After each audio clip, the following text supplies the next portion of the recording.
When we talk about India's security challenges, what is it that comes to your mind? Maybe it's Pakistan-sponsored terrorism or China's land grabs. These are events unfolding far away from us along unforgiving frontiers. They grab headlines and mind space. But what about the challenge inside our country? A fight that India has been fighting for decades and is now close to winning. I'm talking about the Maoist or Naxalite insurgency. Today, Indian forces struck a heavy blow to them. They neutralized one of the top Naxal commanders. His name was Madvi Hidma. Hidma was among the most feared Maoist commanders. He joined the insurgency as a child recruit. Over time, he grew into leadership roles. Today, he has been killed. And this is being called the biggest setback to Maoists in 20 years. His story tells you why. Madvi Hidma was a tribal recruit from Bastar. Bastar is a district in the state of Chhattisgarh in central India. Hidma joined the Maoists in the year 1991. Within the insurgency, he had a mythical image because Bastar is the center of Maoism. Most of their fighters are tribals, but their leaders are mostly Telugu speakers, basically outsiders who tell them what to do. So for the rank and file, Hidma from Bastar was one of their own. As a commander, he built a ruthless legacy. He engineered more than 20 attacks on civilians and security forces. Put together, he killed more than 100 people. Security forces have tried to eliminate him in the past, but each time Hidma escaped. This time, his luck ran out. Security officials got intelligence inputs about Maoist movement. They zeroed in on the Chhattisgarh-Andhra border. What followed was an encounter. Hidma, his wife and his bodyguards were killed. But the action did not stop there. Later in the day, another operation was launched. This one was led by Octopus, the organization for counter-terrorist operation. They arrested 31 Maoists from the state of Andhra Pradesh. So put together, it was a good day in the fight against Maoism. The question is, are we close to eliminating this threat?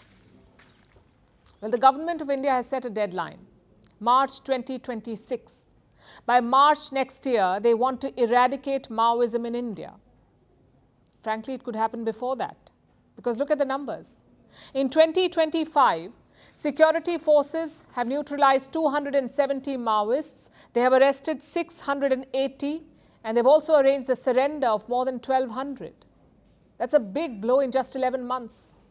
Among those neutralized are also top leaders. In the month of May, Maoist party chief Basavaraj was killed, and now battlefield commander Hidma has also been killed. That's political and military leadership wiped out. And without those, no organization can succeed. If you look at the big picture, the progress is quite clear. In the year 2013, India had 182 Maoist-affected districts. By 2018, that number came down to 90. By 2024, it was down to 38, and now 2025, that number stands at 18 districts. Look at the progress, from 183 affected districts to just 18. The question is, what happens next? The first step is to completely stamp out the insurgency. After that comes progress. The Maoist hit areas are rich in natural resources. Just look at Chhattisgarh, one of the most mineral-rich states in India.